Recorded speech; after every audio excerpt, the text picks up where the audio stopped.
debated today. Gavin Newlands. Thank you very much, Mr Speaker. Last year, Scotland exported 19 trillion watt-hours of electricity worth £4 billion to the UK grid.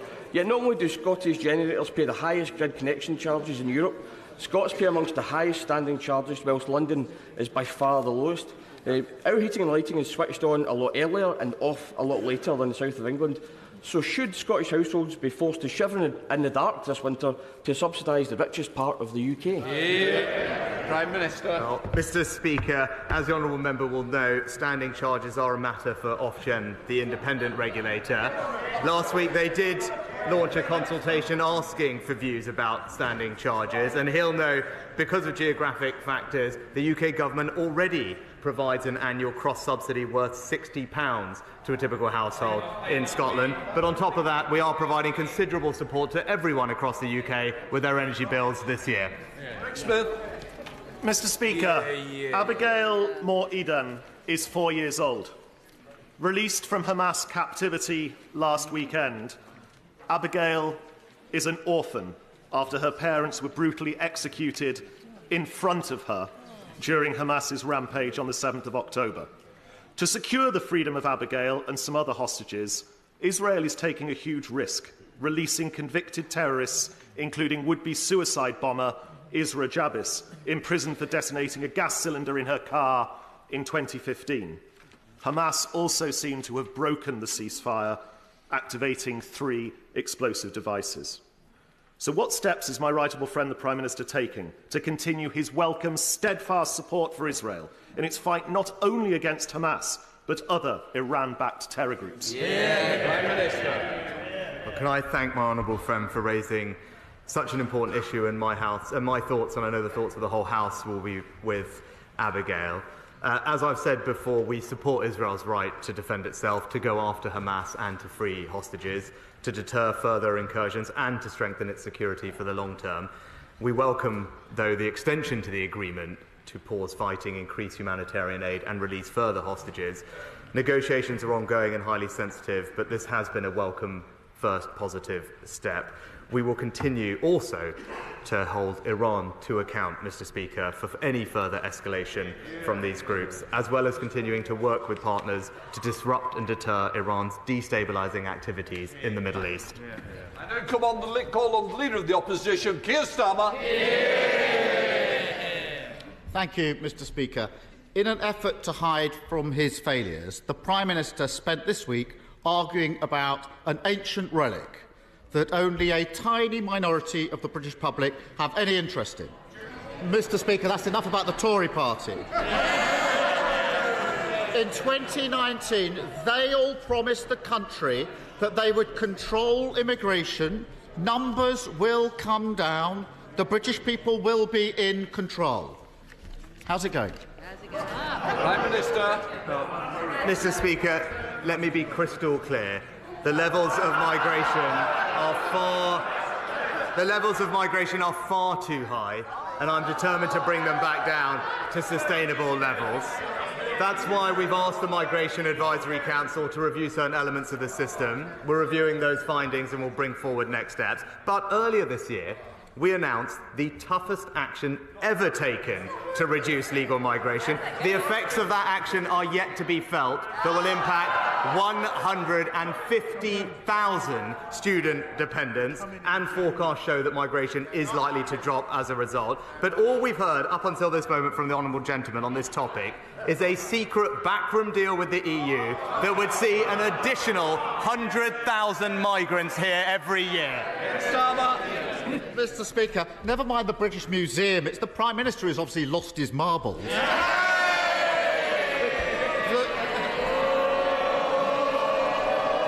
Mr Speaker, the Greek Prime Minister came to London to meet him, a fellow NATO member, an economic ally, one of our most important partners in tackling illegal immigration.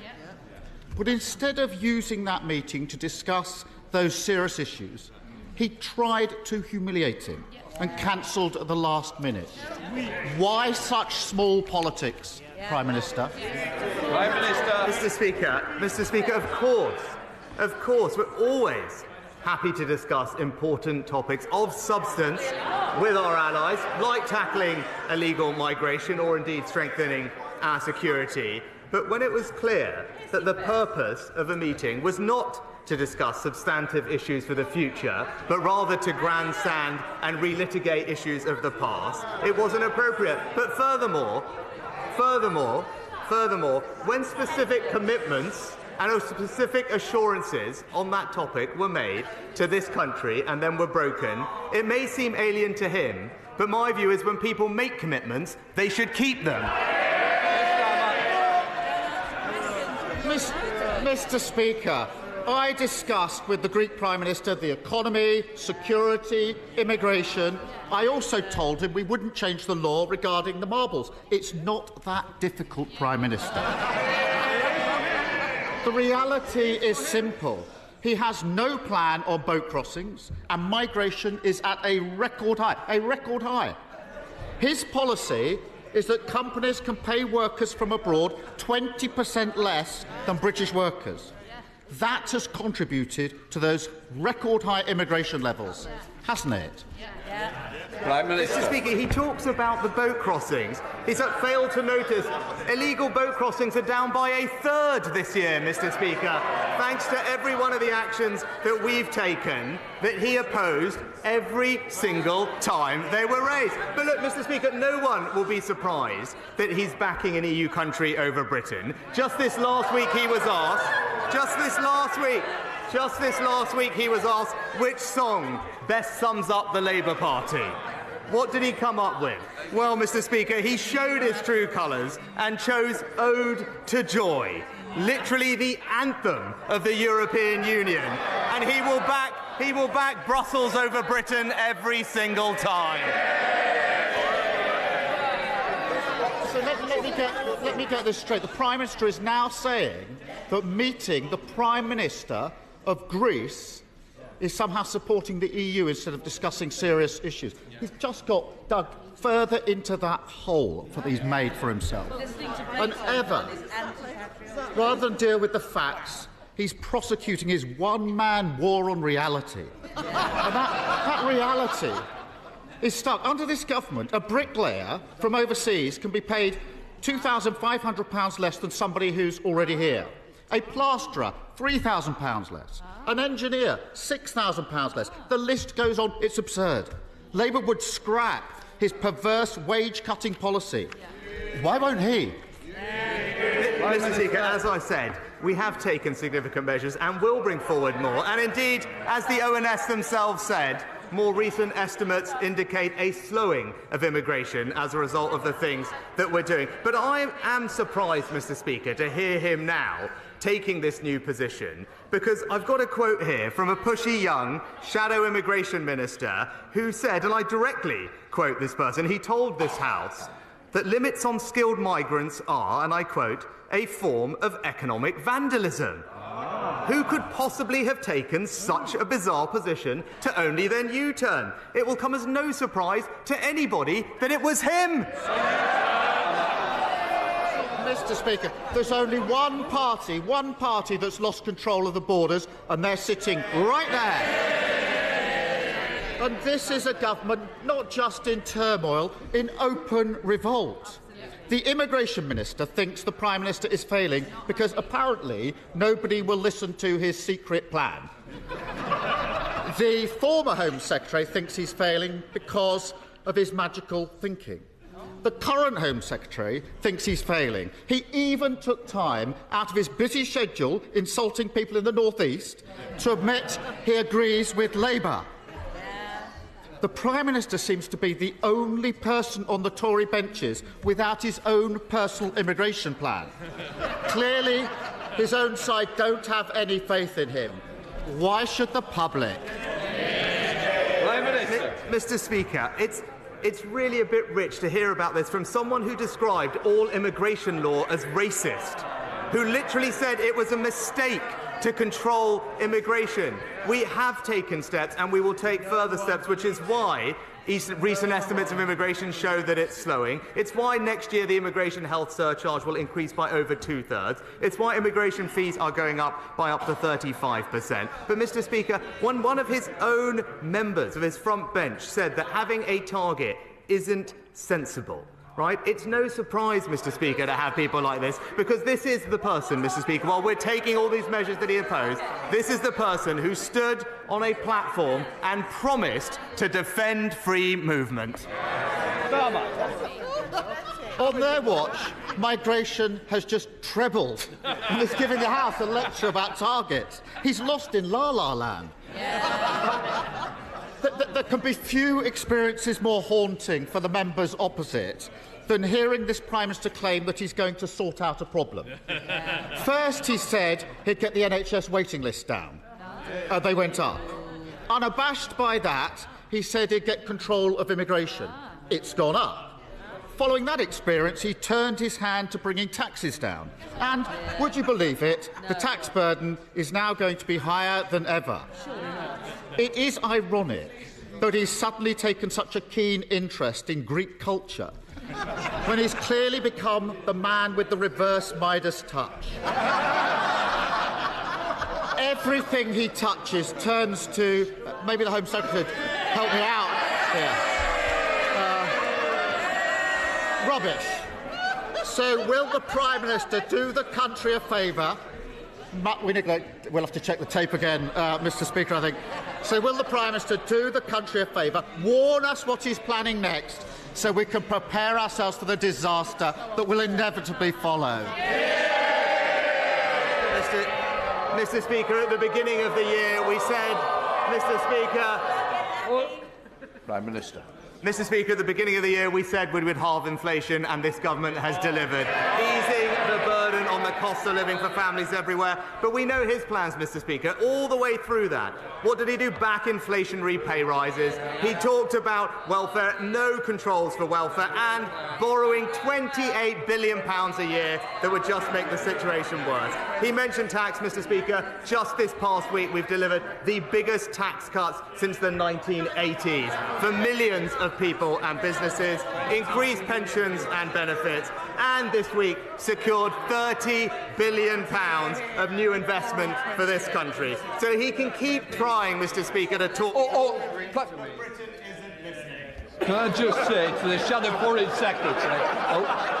order! Just a little bit quieter, please. I want to hear.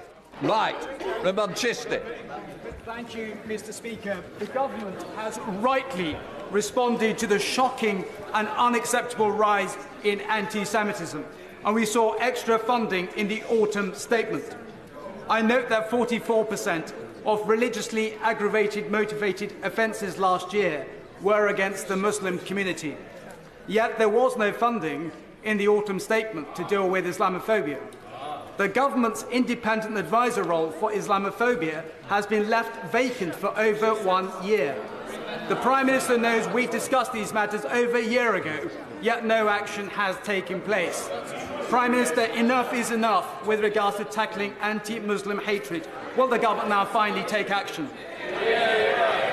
Mr. Speaker, we won't tolerate anti-Muslim hatred in any form and expect it to be dealt with wherever it occurs. I actually recently met Tal Mama, a service that provides support to victims of anti-Muslim hatred, who we have, in fact, supported with over £6 million of funding since its inception, and we are in regular dialogue with them. We have also, Mr. Speaker, doubled the funding for protective security measures through the Protective Security for Mosque scheme, and will continue to do everything that we can to keep our Muslim community safe.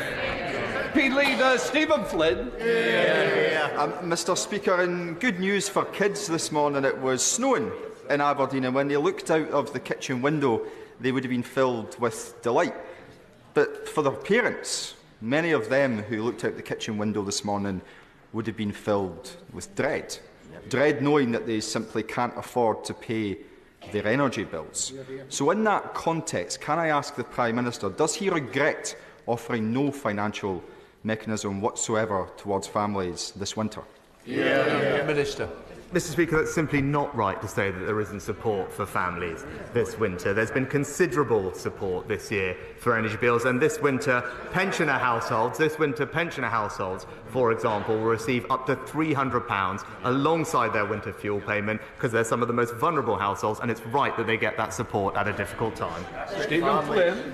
Mr. Speaker, I appreciate it's difficult for the Prime Minister to empathise when he quite clearly can't understand. But to be clear to both him and indeed the whole House, this isn't a matter of energy production. Scotland produces 6 times more gas than we consume, and around 2/3 of our electricity already comes from renewable resources. This is a consequence of decades of failed energy policy here in Westminster. Now, those of us on these benches, we believe that Scotland's energy wealth and our energy resource should benefit the people of Scotland. Why doesn't he? Mr. Speaker, the entire energy grid infrastructure in this country is integrated, which brings benefits to people in every part of our United Kingdom. But when it comes to supporting people with energy bills, Mr. Speaker, that's why earlier this year we increased benefits at the highest rate on record. It's why we've provided cost of living payments worth £900 on top of regular support. And it was right, Mr. Speaker, not to wait till the last moment to give people that support. We gave it to them earlier this year so they would have the security they need going into winter. And as I said, on top of the money for pensioners, and when there are cold snaps, we have cold weather payments that kick in, and the Warm Homes discount providing an extra £150 to the most vulnerable households. All of that is the most considerable action taken by any government to help people with their energy bills.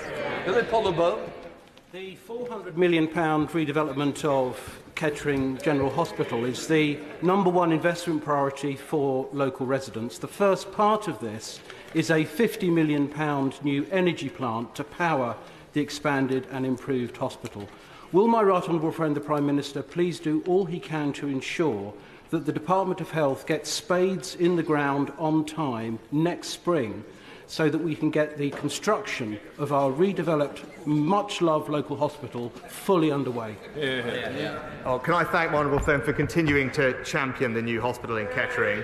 We're absolutely committed to delivering the scheme for Kettering General Hospital, and as my honourable friend will be aware, the new energy centre is vital to the delivery of the new hospital, and we expect that work to begin in the first quarter of next year. The new hospital programme are working closely with the Trust to ensure that the plans are deliverable. Thank you, Mr. Speaker. 3 years ago, the government made a commitment to 40 new hospitals and significant upgrades to hospitals in most need. But today, many schemes are badly delayed. The Royal Berkshire, stuck at the development stage with not a single pound transferred for construction. Harrogate Hospital, still waiting on £20 million for urgent upgrades after RAC was discovered. And there are 25 more schemes, Mr. Speaker. So will the Prime Minister explain why his government is happy to let patients, doctors and nurses suffer for years in such unfit and unsafe conditions?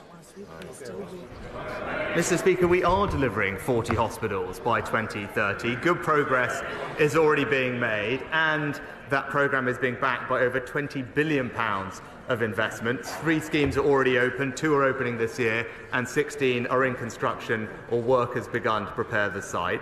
It is absolutely right, though, within that we prioritise RAC hospitals as part of that. That required a reprioritisation, but that was the appropriate thing to do to ensure safety. But all patients and staff are already benefiting from some of the improvements that we've made, which comes on top of the largest capital programme for the NHS in its history, rolling out community diagnostic centres, urgent treatment centres and surgical hubs right across the country. Sarah Dines. Thank you, Mr. Speaker. As disturbed as I was to learn that British politicians are being debanked by the National Westminster Bank, you can imagine my horror to find that an entire town, Bakewell in Derbyshire Dales, is being debanked by the National Westminster Bank. And in the whole of Derbyshire Dales and the Peak District, there's not a bank left. Can you share my concern, please? Will my right honourable friend share my concern that as we are the major shareholder, that the National Westminster Bank are ignoring my vulnerable, elderly people and also my businessmen? It's a big, thriving market town. Well, Mr. Speaker, my honourable friend is right that all customers, wherever they live, should have appropriate access to banking and cash services, which is why we've legislated to protect access to cash, and the FCA has issued guidance which seeks to ensure that branch closure decisions treat customers fairly. I know there's been an assessment about access to cash in her area, and the financial services sector will provide a new cash deposit service for her community, and also everyone can access the post office for regular banking services. Thank you, Mr. Speaker. Yesterday, Cancer Research's UK manifesto, Longer, Better Lives, set out a roadmap to save 20,000 lives a year by 2040. Research is key to this, and they've identified a funding gap of over £1 billion. Cancer Research UK have told me that excluding research funded by industries, charities fund 62% of cancer research compared to the government's 38%. Is the Prime Minister ashamed of this, and what is he going to do to address this gap? Mr. Speaker, of course the government must do more to continue preventing cancer deaths in our country. That's why we're focused on fighting cancer on all fronts: prevention, diagnosis, treatment, research and funding. Crucially, cancer is now being diagnosed at an earlier stage more often, with survival rates improving across all types of cancer, including the most common cancers. And through our treatment record, we are rolling out community diagnostic centres everywhere to ensure that we can reach those people as quickly as possible. David Mundell. Thank you, Mr. Speaker, and can I thank you on behalf of the all-party group on HIV/AIDS for hosting today's reception to honour the incredible contribution that Sir Elton John has made to the fight against AIDS. I very much welcome today's announcement of further funding for HIV, hepatitis B and C opt-out testing in hospital emergency departments as a critical step in fighting these diseases, and ask the Prime Minister to join with me, and indeed I'm sure the whole House, in praising Sir Elton and his AIDS Foundation for pioneering this work. Well, Mr. Speaker, Sir Elton John has been a powerful voice for change in the UK and the world, and through the brilliant work of his foundation, he's raised awareness of HIV, reduced stigma and saved lives, and I'm very pleased that this will be celebrated tonight at the HIV all-party group event. And ahead of World AIDS Day on Friday, I'd also like to reaffirm this government's commitment to ending new transmissions within England by 2030. And I know my right honourable friend, the Secretary of State for Health, will have more to say about the expansion of our recent pilot initiative on screening at tonight's event. Jones. Thank you, Mr. Speaker. Pearl Melody Black was 22 months old when a car rolled off a private drive onto a highway and hit a wall that fell and killed her while she was holding her daddy's hand. Her parents, my constituents Gemma and Paul, South Wales Police and the CPS were all frustrated that no charges could be brought in the case due to a loophole in the law. My 10-minute rule bill sought to amend the 1988 Road Traffic Act, but that fell as it didn't get parliamentary time. I know that colleagues across the House have similar issues, so can I ask the Prime Minister would he meet with me and my constituents to assist in finding a way forward? I'm incredibly sorry to hear about Pearl, and my thoughts, I know the whole House's thoughts will be with Gemma and Paul. I will make sure that the honourable member gets a meeting with the relevant minister on the legislation as quickly as possible. Nikki Aiken. Speaker, now we know that the Labour Party has an aversion to white band man, but does the Prime Minister share my concerns that according to a Daily Telegraph report today, that Labour-run Westminster Council is increasing parking charges for electric small vehicles by up to 1,800%, demonstrating that it doesn't support small businesses nor tackling climate change. Mr. Speaker, my honourable friend is right to raise these concerns, and it seems that Labour in London are yet again penalising hard-working people. First we had ULEZ, and now it seems they're hiking parking charges on white van drivers and small businesses, and I join my honourable friend in urging the Labour-run Westminster Council to rethink these damaging proposals. Thank you, Mr. Speaker. I quote, "Rishi thinks just let people die and that's okay." This was reportedly the view of the Prime Minister of COVID during late 2020, as recorded by the then Chief Scientific Advisor in his diary. This came to light last week in the COVID inquiry, and I was shocked that Downing Street didn't categorically deny it. So could I ask the Prime Minister today, how is it that people who were closest to this issue, who he worked with day in, day out, at the top of government, how on earth did these people get the impression that the Prime Minister was OK with people in our country dying? Minister, I think he's got the question, Prime Minister. Mr. Speaker, as the Honourable Lady knows, there is an ongoing inquiry into COVID, and it's right that that process followed, and I look forward to providing my own evidence. But if she had taken the time to actually read the evidence submitted to the inquiry, she will have seen that the person she mentioned, the Chief Science Advisor, confirmed that he did not hear me say that, and that's because I didn't.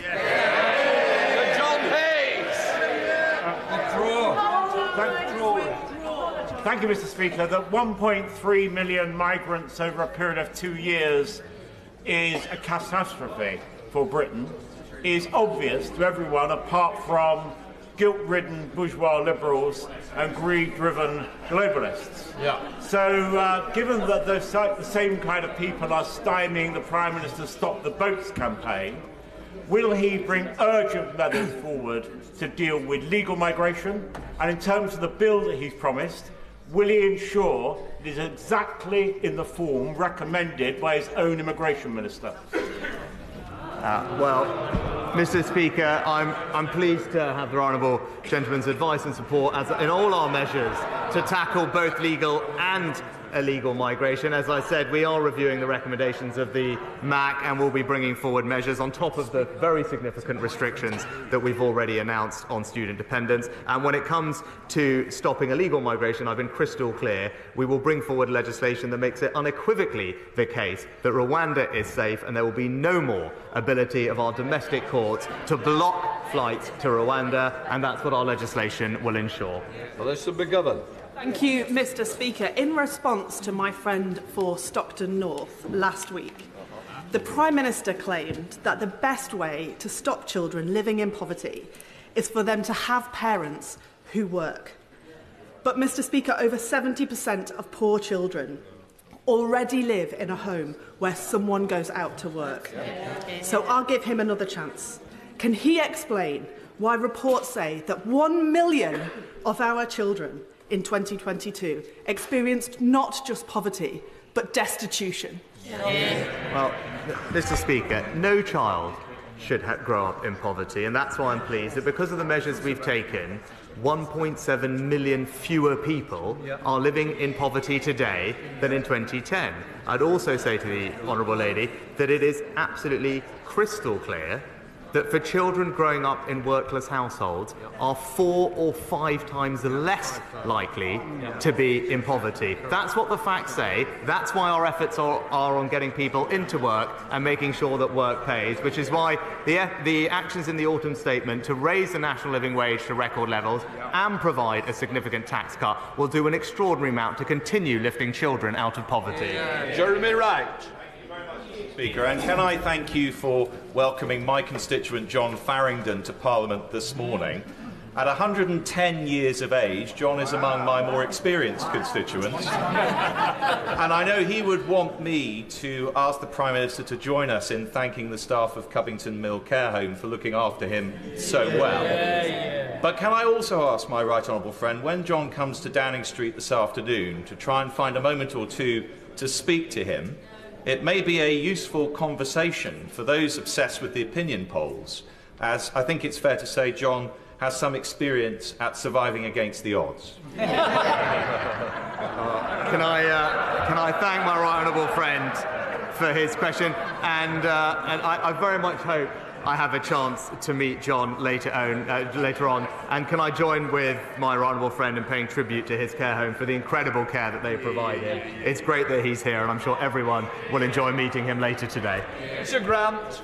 Thank you, Mr. Speaker. The Prime Minister may already be aware from his colleagues of the exceptional contribution my constituent, Dr Hudura, has made during a 30-year career in our health service.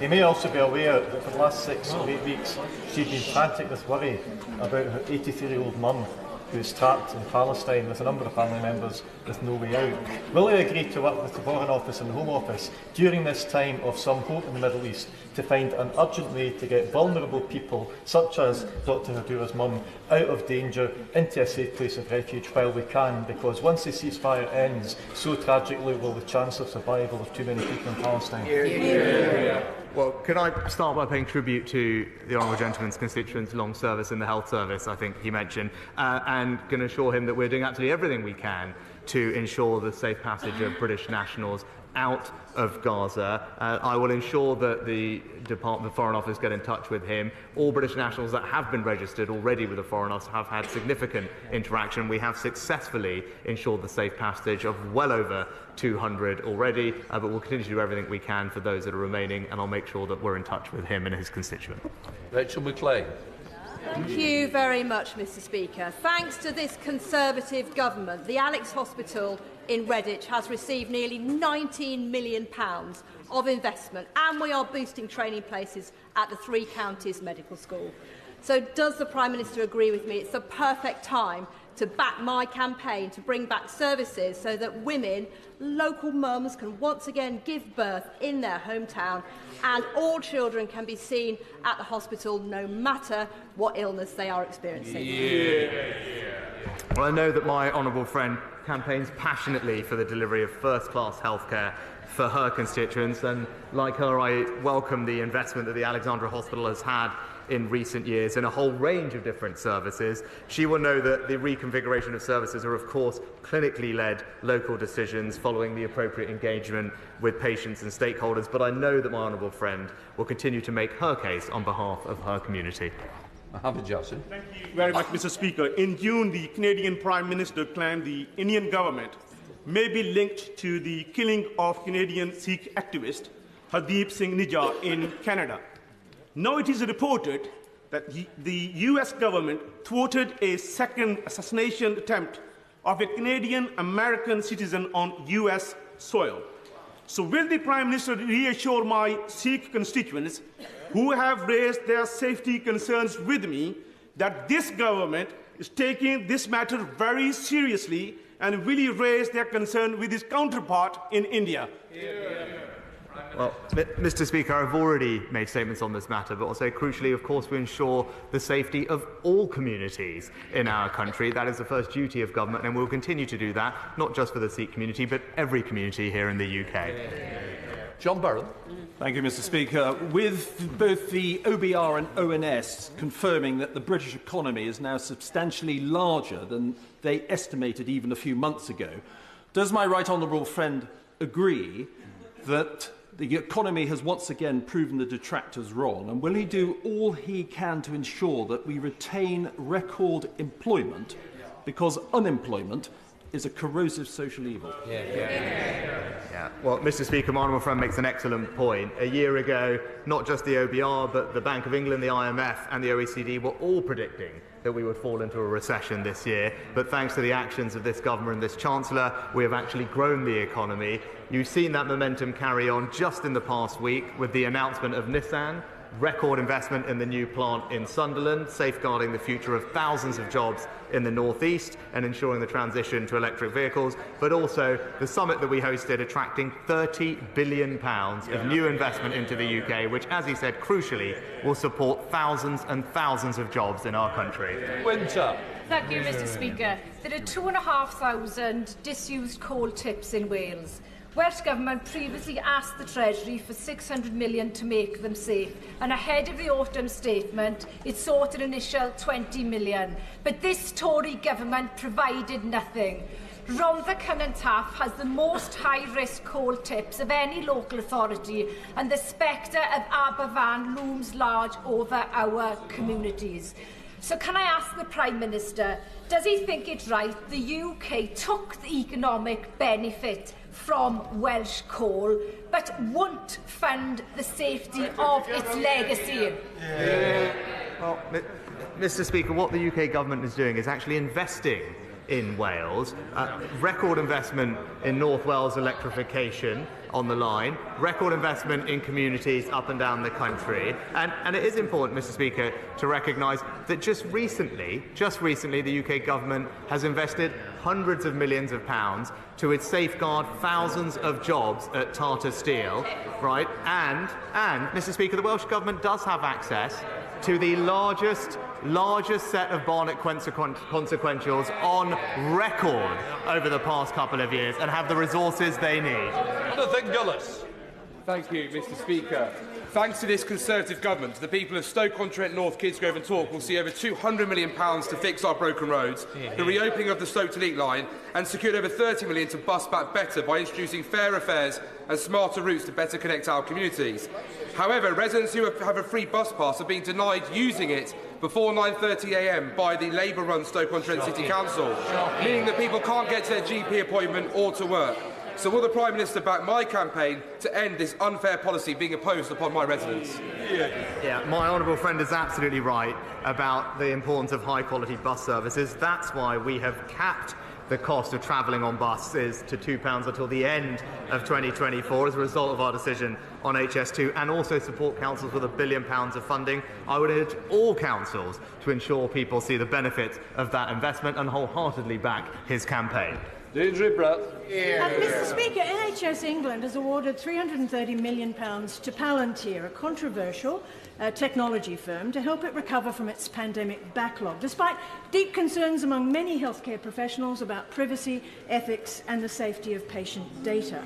In light of the government's recently commissioned report on unifying health data in the UK, can the Prime Minister confirm that no attempts will be made to force the Scottish Government to release the personal data of Scottish residents to any centralised system? Mr. Speaker, as the Honourable Lady knows, healthcare is devolved, but we will look for every opportunity to improve patient care and reduce waiting lists in England, and that's what we're doing, developing new technology which has had a proven track record in bringing down waiting lists and improving the optimisation and efficiency of how theatres are scheduled. That's the type of thing that we need to do to ensure patients get the care they need and we can get efficiency in the NHS.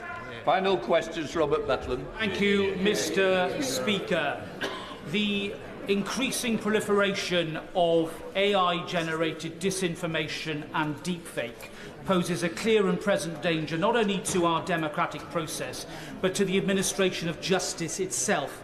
What further steps will my right honourable friend take following the Bletchley Summit to strengthen our domestic law when it comes to this threat to democracy, and take international action to provide the guardrails that I believe are essential if we are to maintain integrity in the administration of justice?